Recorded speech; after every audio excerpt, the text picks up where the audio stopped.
os 260 soldados. Capítulo 16. Enquanto o ímpio Valeriano estava pagando a pena de seus crimes sob o chicote do vitorioso Sapor, rei da Pérsia, seu filho Galieno, devasso e imprestável, dava continuidade ao reinado de tirania. Sem afeição por seu pai, e sem interesse pelo império, ele entregou-se aos mais vergonhosos excessos e libertinagens. 5 usurpadores levantaram-se quase simultaneamente para arrancar-lhe das mãos as rédeas do império. Entre eles estava Macriano, cujo perverso conselho levara a Valeriano a hostilizar os cristãos, e provocara a terrível retribuição do céu sobre o infortunado imperador. O rival mais bem-sucedido de Galeno foi o soldado Cláudio. No governo de Valeriano, ele passara de tribuno a comandante militar. Seu triunfo sobre os godos tornou-o famoso, prodigalizaram-lhe louvores, erigiram estátuas em seu nome, e ele tornou-se o ídolo do exército. A sua ambição acompanhou os passos de sua fortuna.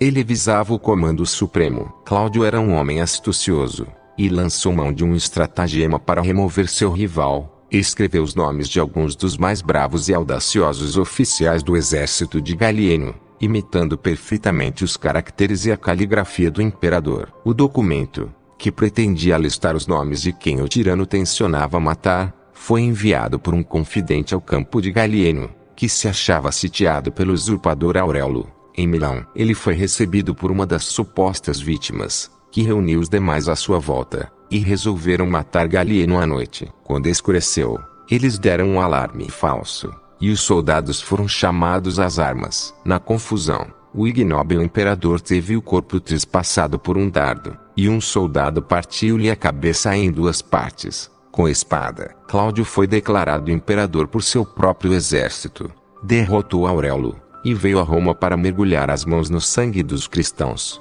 e manchar o próprio nome com a infâmia eterna. Seu predecessor era demasiadamente destemperado para ser formidável. A crueldade, o derramamento de sangue e a imolação indiscriminada de vítimas inocentes não são as manchas encontradas na página de história que lhe menciona o nome. A sua impureza, intemperança e visível tolerância das paixões brutais não lhe permitiram um momento de sobriedade para molestar os cristãos. Não obstante, as velhas leis de perseguição ainda estavam em vigor. Havia juízes e governadores que usavam os terríveis decretos para satisfazer caprichos cruéis e remover aqueles a quem consideravam detestáveis. Muitos martírios foram registrados nas províncias, enquanto em Roma a perseguição transcorria sem os horrores da matança. Os cristãos sofreram, mas não no Coliseu, nem na Petra Celerata. Não eram retalhados com chicotes nodosos, nem lançados em caldeirões de óleo fervente. Não eram jogados no Tibre,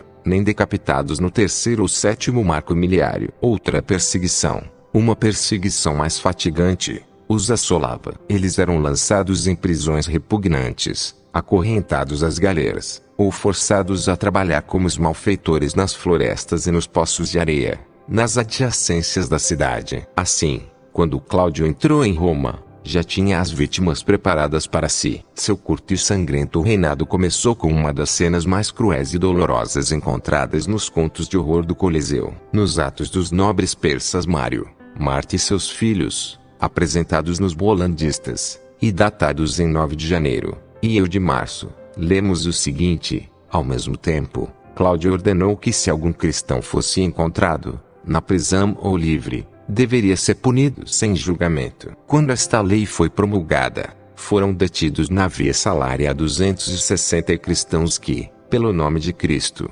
foram condenados a trabalhar nos areiros. Eles foram confinados no depósito de um oleiro, e depois levados ao anfiteatro para serem assassinados com flechas. Quando isto aconteceu, Mário e sua esposa Marta, juntamente com os filhos Aldifax e Abacuque, passaram por grande aflição. Foram com o abençoado sacerdote João ao lugar onde eles haviam sido assassinados, e descobriram que tinham tocado fogo nos corpos. Começaram a removê-los e a sepultá-los com ungüentos e especiarias, pois eram pessoas abastadas. A quantos puderam resgatar, enterraram numa cripta da Via Salariana, perto de Clivum Cucumeris. Sepultaram também um certo tribuno de Cláudio, chamado Blasto, e passaram muitos dias naquele lugar, com João, em jejum e oração. A imaginação deve completar os detalhes horrendos deste massacre. De acordo com os atos, eles foram mortos a flechadas no Coliseu. A brutal soldadesca teve permissão para ocupar o lugar dos espectadores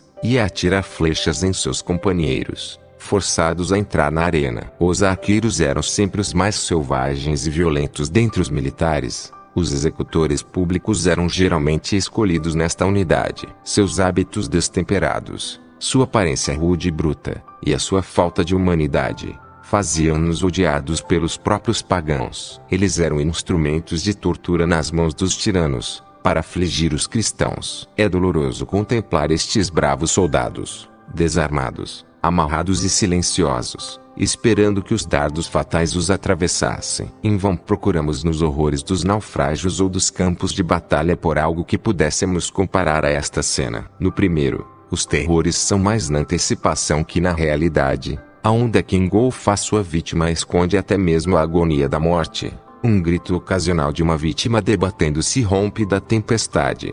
Passado um momento, porém, tudo está acabado.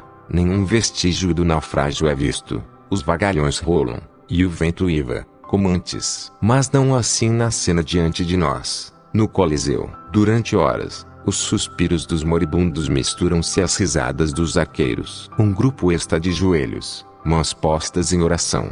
O zumbido das flechas voando ao seu dobre fúnebre. Eles caem um a um. Dois amigos agarram-se num último abraço e caem juntos. O sangue de ambos mistura-se na mesma torrente. Nunca houve uma batalha maior vencida pelo bravo. Sua coragem foi um desafio à morte.